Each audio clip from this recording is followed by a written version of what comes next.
Tacan dimulai. Tapi berakhir nah. Udah.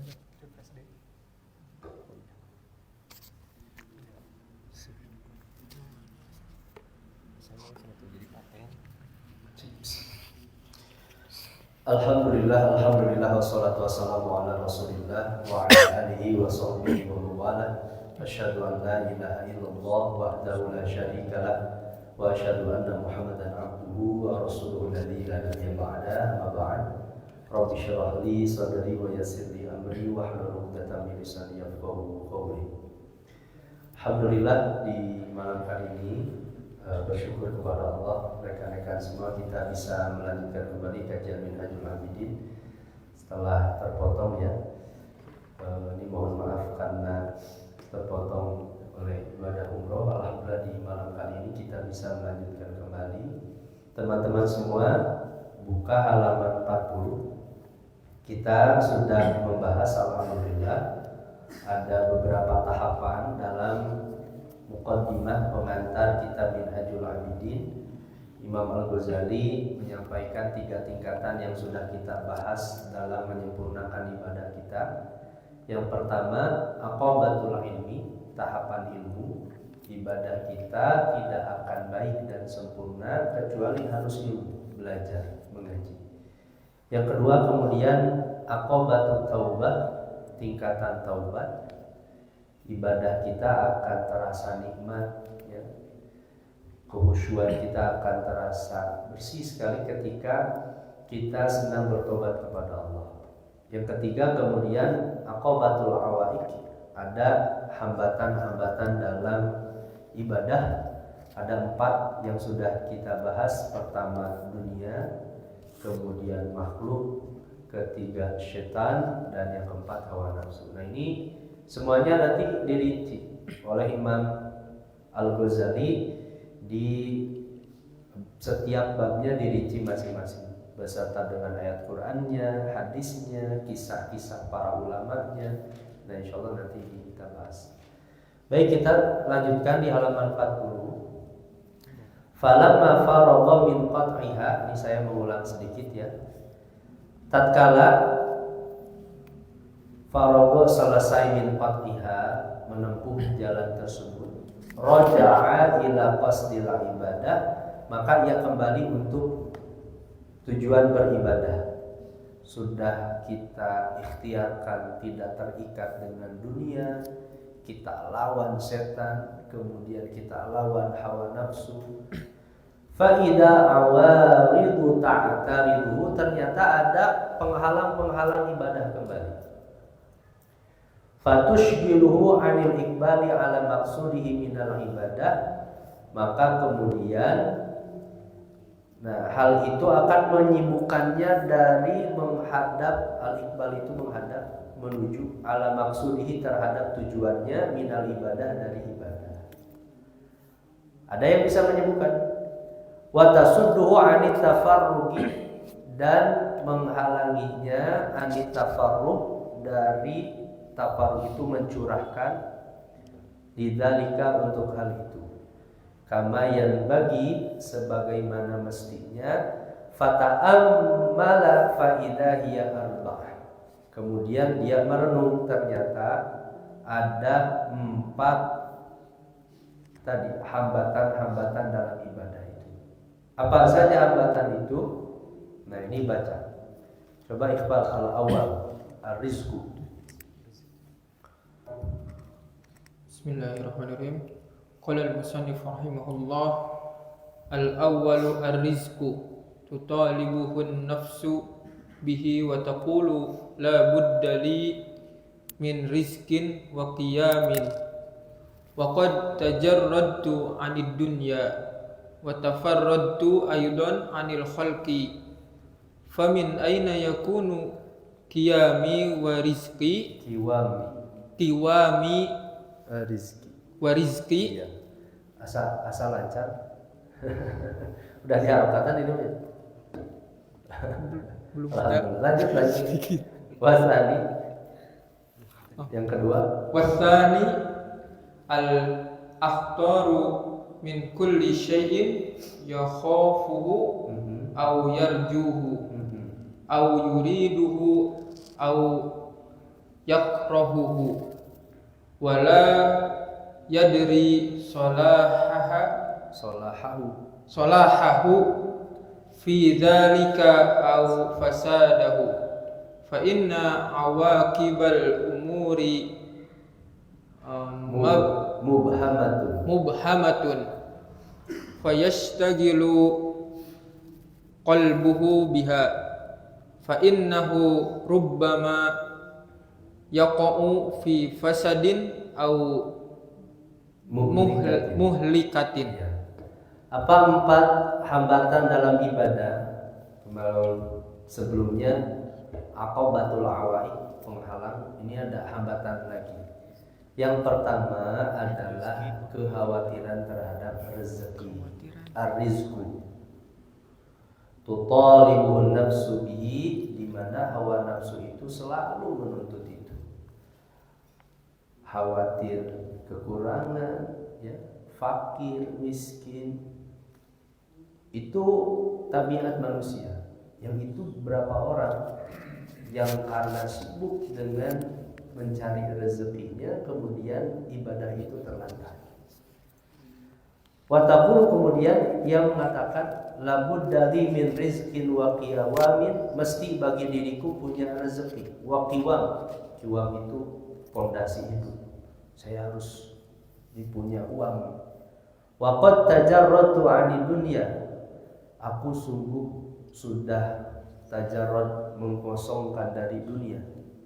Wa tafarratu aidan 'anil khalqi, dan aku juga sudah menyendiri dari makhluk. Famin aina yakunu qiwami wa rizqi. Kalau begitu, kalau aku hatiku kosong dari dunia, kemudian aku berlepas diri dari makhluk, dari mana fondasi hidupku dan rezekiku? Nah, ini pertanyaan. Seorang yang menempuh perjalanan ibadah tentu bukan berarti kemudian dia meninggalkan dunia seutuhnya, seluruhnya. Tentu mustahil. Kita butuh makan, butuh minum, butuh tempat tinggal, butuh pakaian, ya. Bahkan haji dan umroh butuh bekal. Belajar pun butuh bekal. Nah, bagi orang yang menempuh perjalanan akhirat, rezeki itu, harta yang dimiliki itu digunakan secukupnya sesuai dengan kebutuhannya. Atau andaikan ada seorang yang diberikan rezeki berlebih oleh Allah, maka gunakan rezeki itu untuk beribadah kepada Allah. Banyak para ulama salafus salih yang diberikan kekayaan oleh Allah, kemudian mereka menggunakan harta itu untuk beribadah kepada Allah, untuk belajar, untuk menuntut ilmu. Imam Malik radhiyallahu misalnya, atau misalnya Imam Al-Qurtubi yang memang orang tuanya itu adalah orang-orang kaya. Nah, teman-teman semua, siapa saja yang ditakdirkan ternyata terlahir dari memang keluarga yang diberikan harta oleh Allah, nah gunakan harta itu untuk beribadah kepada Allah. Nah, tapi nanti dijawab oleh Imam Al-Ghazali, seperti apa memperlakukan rezeki itu. Wasani, yang kedua, al-akhtar, lintasan-lintasan pikiran min kulli syai'in, dari segala sesuatu, ya khawfuhu aw yarjuhu, apa yang ia takutkan atau apa yang ia harapkan. Awali teman-teman semua yang masih muda, saya nanti kalau lulus kuliah jadi apa? Saya menikah dengan siapa? Takut sepayu wae. Saya seperti apa? Pikiran, lintasan pikiran itu akan mengganggu terus dalam hatinya. Nah, teman-teman semua, bagi orang yang menempuh perjalanan akhirat sedang beribadah kepada Allah, fokus saja kepada amanah yang Allah berikan pada hari ini. Teman-teman semua diberikan amanah jadi mahasantri hari ini. Berbuat sungguh-sungguh jadi mahasantri, jangan khawatir esok, minggu depan, bulan depan, tahun depan jadi apa, biarkan Allah yang nanti yang mengurusnya.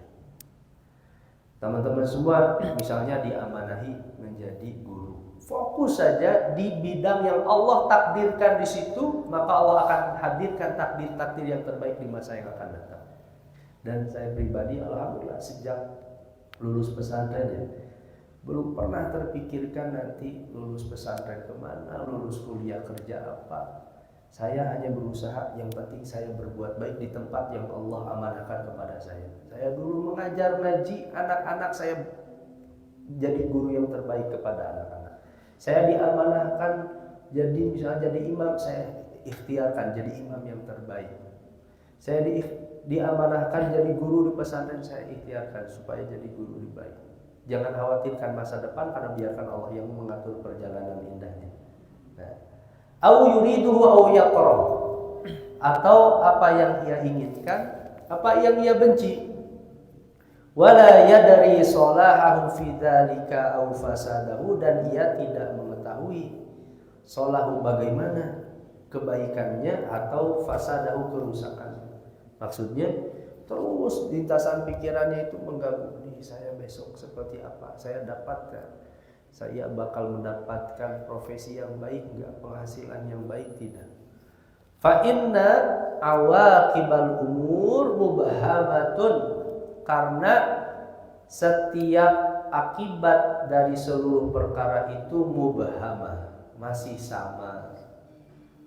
Esok jangan pikirkan esok, pikirkan saja hari ini, besok masih sama.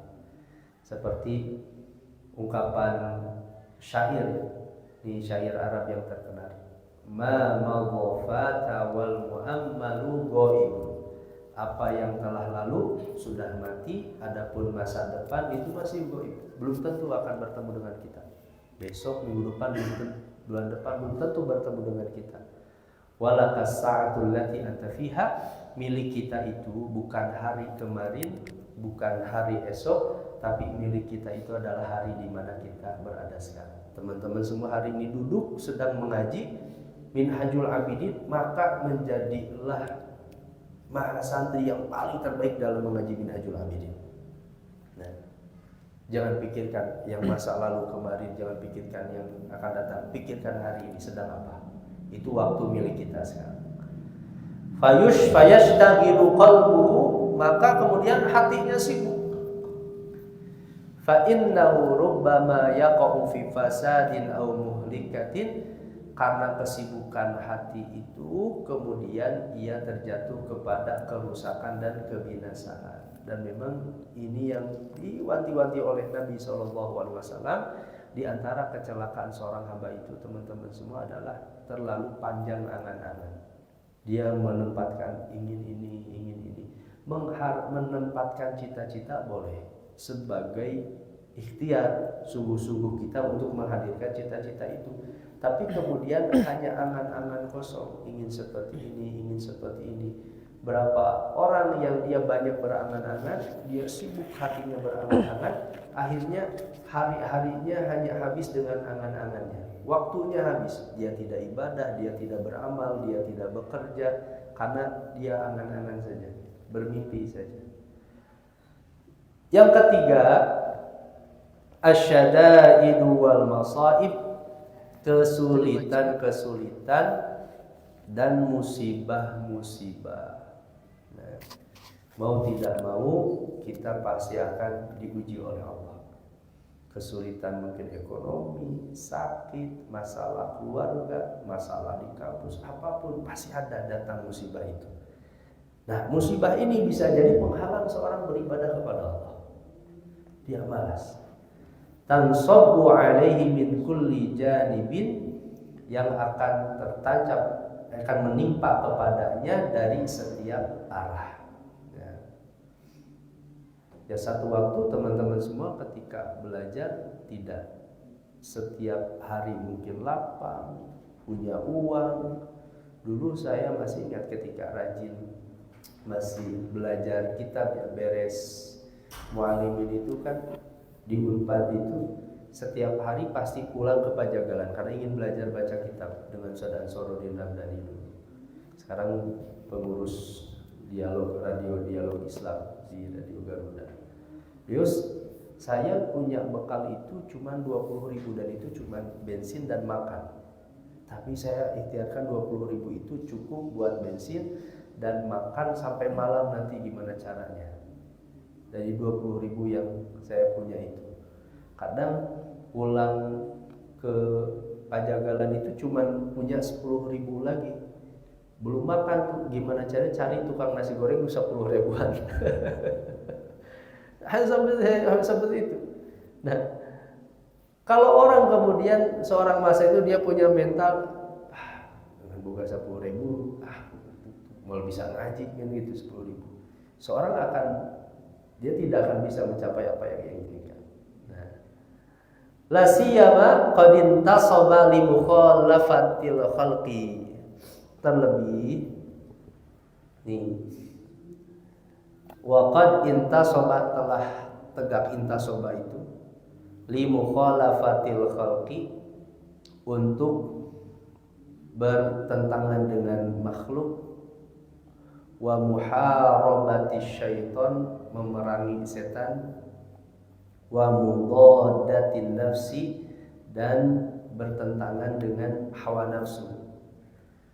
Fakam min gussatin, dan berapa banyak, min gussatin, dari kesedihan, kesulitan, yatajarra'uha, yang ia teguh, wa kam min syiddatin, dan berapa kesulitan, tastaqbiluhu, yang ia hadapi, wa kam min hamin, dan berapa banyak, hamin itu gundah, hazanin, kesedihan, ya'taridu, yang akan datang kepada dirinya, wa kam min musibatin tatalaqqau, dan berapa musibah yang akan ia hadapi. Nah, ini dalam ibadah itu pasti mungkin satu waktu kita diuji lewat sakit, kekurangan, ya, menempuh perjalanan akhirat itu gak mudah. Mungkin sedih, kita punya masalah di keluarga, punya masalah mungkin di kampus. Jangan sampai semua musibah, kesulitan itu menghalangi kualitas ibadah kita. Tetap harus konsisten, kualitas ibadah itu tetap baik. Nah, ya, berapa orang kadang karena dia sibuk dengan urusan misalnya masalah keluarganya, kemudian dia akhirnya abai terhadap ibadahnya karena sibuk dengan urusannya itu. Nah, yang keempat, warabi' anwa'ul qada minallahi subhanahu wa ta'ala bil hulwi wal mur. Di antara hambatan dalam ibadah itu adalah macam-macam ketentuan Allah. Bil hulwi wal mur, berupa manisnya, pahitnya kehidupan. Gak selamanya kita akan manis hidup itu. Satu waktu akan ada pahitnya. Mungkin tidak dari diri kita, kalau yang sudah menikah, mungkin dari pasangan, mungkin dari anak, mungkin dari orang tua, mungkin dari mertua, mungkin dari teman, mungkin dari sahabat. Ada takdir-takdir yang pahit yang Allah hadirkan. Taridu alaihi halan fahalan, yang akan datang keadaan demi keadaan.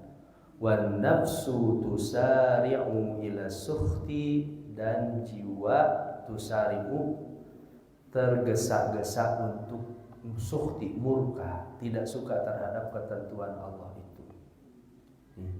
Teman-teman semua, ada mungkin harapan yang kita tanamkan, bahkan kita berikhtiar, sudah berdoa, sudah tawakal kepada Allah, kemudian kita jangan lupa ada ketetapan Allah yang pasti mendahului ikhtiar kita. Nah, ini contoh. Saya dulu ketika beres wali di Pajagalan itu, cita-cita itu ingin kuliah ke Mesir, ke Al-Azhar. Ya, tapi apa daya, pertama dulu belum seluas informasi hari ini. Kedua, kemampuan saya belum bagus ketika itu. Dan banyak hal menghalangi. Ya, tapi saya ridho saja, biarkan Allah yang mengaturnya. Sudah ikhtiar, belajar sudah sungguh-sungguh, akhirnya ditakdirkan ya kuliah di Unpad kuliah. Saya biarkan saja, biarkan Allah yang mengurusnya. Tapi siapa sangka justru kuliah di Unpad itu tahun 2013 jadi wasilah. Yang dulu mungkin saya ingin belajar ke Al-Azhar, saya gak bisa. Tapi tahun 2013 semester 5, ketua jurusan manggil saya. Sudah siap-siap pergi untuk kebetulan Unpad kerjasama dulu dengan Qanat Suez Ismailiyah. Akhirnya 1 semester belajar ke Mesir. Itu wasilahnya di Unpad. Nah, ada harapan-harapan yang kita tanamkan yang mungkin Allah tidak tetapkan itu sebagai takdir yang sesuai dengan apa yang kita harapkan. Tapi satu waktu Allah akan hadirkan ternyata apa yang ditetapkan oleh Allah bisa jadi jalannya lebih indah daripada apa yang kita harapkan. Nah, Allah hadirkan. Akhirnya saya belajar ke Qanat Suez selama 1 bulan sekali. Saya datang ke Al-Azhar karena teman saya di sana, saya belajar di sana ke kelas masuk meskipun bukan mahasiswa Al-Azhar. Karena kan Al-Azhar nggak ketat seperti di Indonesia. Satu kelas ada 150 orang, satu kelas itu 200 orang seperti seminar saja. Makanya duduk pun nggak akan ditanya orang mana siapa. Saya mau seperti ini belajar di Al-Azhar. Watabadiru ilal fitnah, dan tergesa-gesa kepada fitnah. Fastaqbalathu hauna aqabatul awaridil arba'ah, maka di fase ini dia akan menghadapi tahapan tadi. Awarid, boleh hambatan, boleh penghalang dalam ibadah.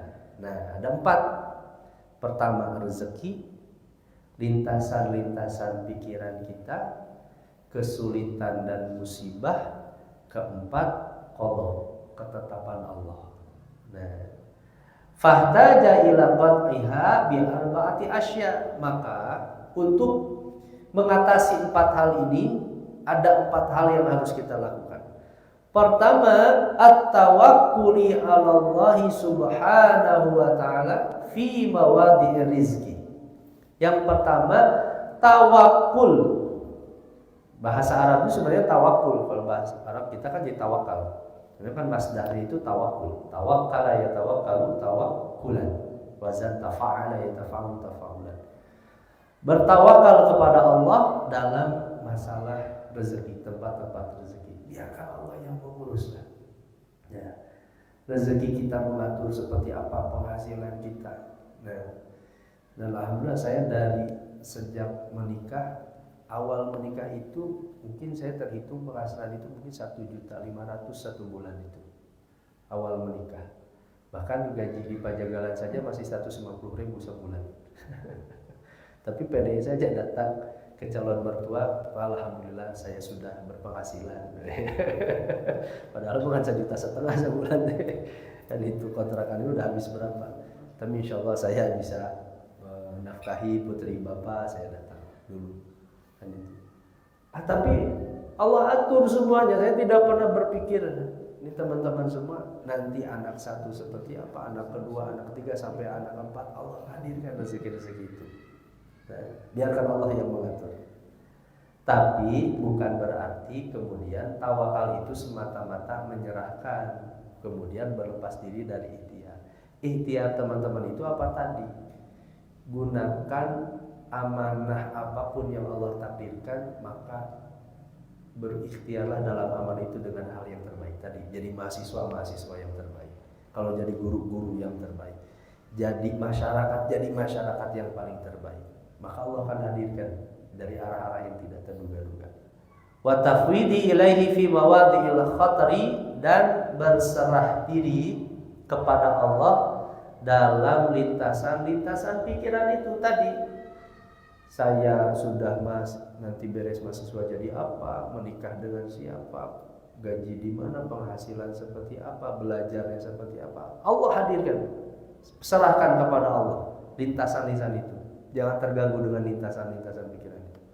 Wasabri inda nuzuli syada'id, dan sabar ketika ditimpa kesulitan musibah. Nah, sabar itu jadi di dalam artian justru jadi kekuatan bagi kita, daya tahan kita untuk tetap kita dekat dengan Allah dalam keadaan apapun. Meskipun misalnya tadi diuji lewat keluarga, lewat istri, lewat anak, lewat tetangga, lewat murid, lewat apapun, satu waktu diuji, sabar daya tahan itu supaya kita tetap berada dalam jalan yang benar. Berapa orang yang dia solih di pesantren itu baik sekali, lulus pesantren dia kekurangan, kemudian dia tergoda untuk mencicipi yang haram. karena ujian mungkin kekurangan, atau diuji lewat istrinya, atau diuji lewat misalnya lewat lingkungannya yang baru. Meskipun di pesantrennya dia baik sekali, bagus sekali. Nah, waridho inda nuzulil qada, dan ridho ketika turunnya ketetapan Allah itu. Ya. Ini sabar dan ridho itu begitu mudah dalam lisan, tapi prakteknya kadang sulit sekali. Gitu. Satu waktu Allah takdirkan sesuatu yang tidak sesuai dengan hawa nafsu kita, tapi itu sudah terjadi. Disitulah kita harus beriman kepada Allah, ketetapan Allah itu. Fa'akhadha fi qat'i hadhil aqabah biidznillah ta'ala, maka mulailah kita menempuh hadhil aqabah, tingkatan ini, biidznillah ta'ala, dengan izin Allah, wa tasdidihi wa husni ta'yidihi, kemudian kita meluruskannya, kemudian dan baik dalam memuatkannya di tingkatan ini. Nah, ini tingkatan yang keempat. Jadi kata Imam Al-Ghazali dalam menyempurnakan ibadah itu, tingkatan ilmu, teman-teman semua jangan berhenti belajar. Tingkatan tobat, jangan berhenti bertobat kepada Allah. Kemudian tingkatan al-awaik, hambatan dalam ibadah, ada dunia, makhluk, syaitan, hawa nafsu, itu jadi godaan, ya, godaan dalam ibadah kita. Kemudian ada awarid, menghalang-penghalang ibadah, rezeki, lintasan pikiran, musibah, kesulitan, atau qada, ketetapan dari Allah. Nah, kemudian termasuk obat-obatnya Imam Al-Ghazali sudah membahasnya. Nah, baru kemudian teman-teman semua, falamma faragha min qat'iha wa 'ada ila qasdil ibadah. Setelah beres dari tingkatan yang keempat itu, dia kembali kepada tujuan ibadah. Nadhara faidan nafsu fatiratun kusala. Ternyata jiwa itu lesu, malas beribadah. Orang sudah ilmunya sudah punya, dia sudah banyak bertobat, dia sudah ikhtiar untuk hilang dari hambatan dan penghalang dalam ibadah, tapi ternyata gak ada semangat saja. La tansyatu wa la tanba'ithu li khair. Jiwanya tidak semangat, tidak terdorong untuk kebaikan. Kama yahiku wa yanbaghi, sebagaimana mestinya. Yahiku itu sama dengan yanbaghi. Wa innama mailuha abadan ila ghaflatin wa da'atin. Jiwa itu selalu cenderung kepada kelalaian dan hal yang menyenangkan. Ini berikan catatan. Jiwa itu selalu akan cenderung kepada hal yang melalaikan dan kesenangan. Udah tahu ilmunya, ya, tapi jiwa itu tidak terdorong untuk beribadah dengan baik. Wa rohatin wa batalatin. Jiwa itu selalu terdorong kepada rohah, sia-sia, istirahat rohai. Batalah, ya, hal-hal yang sia-sia, pengangguran, ya. Bal ila syarrin wa fudul, bahkan nafsu itu cenderung, jiwa itu cenderung kepada keburukan, wa fudul, berlebihan. Wa baliyatin wa jahalatin, kepada kerusakan, jahalatin, kebodohan. Fahtaja ma'aha hauna ila sa'ikin yasuquha ilal khair. Nah, maka kata Imam Al-Ghazali, di tahapan yang kelima ini dia butuh di sini pemandu yang akan memandunya kepada kebaikan dan ketaatan, wa yunshituha lahu, dan akan memberikan semangat kepada jiwanya dalam ketaatan. Nah, wa zajirin yazjaruha 'anil syarri wal ma'siyah, dan dia harus memiliki zajir, pengingat, ya, yang akan menahannya dari, yazjaruha itu menahan dari keburukan dan maksiat, wa yafturuha anhu, dan melemahkan maksiat itu. Nah, apa yang akan mendorong di tahapan kelima selanjutnya, yang nanti akan diulas secara panjang oleh Imam Al-Ghazali. Yang tahapan yang kelima, kita harus memiliki dua hal. Pertama, ar-roja, harap. Yang kedua, al-khawf, rasa takut kepada Allah. Nah, kita tidak akan semangat buat ibadah, ya, sholat berjamaah, membaca Quran, berakhlak baik, andaikan kita tidak hadirkan pahala yang berlebih di hadapan Allah. Teman-teman semua, ini saya merasakan kemarin ketika umroh beda sekali ketika sholat di Masjidil Haram dengan tentu sholat di luar Masjidil Haram. Sholat di Masjidil Haram, sholat subuh itu jam 5 lah di kemarin itu di Mekah. Tapi orang-orang jam 4 masjid itu udah penuh saja. Di kita makan sajam-sajam masih kosong, 15 menit lagi masih kosong kadang. Kan itu luar biasa. Ya akhirnya awal hari pertama saya datang jam 3. Nah, dan pas hari pertama karena umroh sampai malam jam 1, jadi saya tidur agak larut malam. Jadi punya tidur itu cuma waktu 1,5 jam atau 2 jam. Itu subuh itu setengah jam sebelum ke masjid itu udah penuh luar biasa. Kenapa orang-orang seperti itu? Karena tahu sholat di Masjidil Haram itu 100.000 kali lipat pahalanya dibandingkan di masjid yang lain.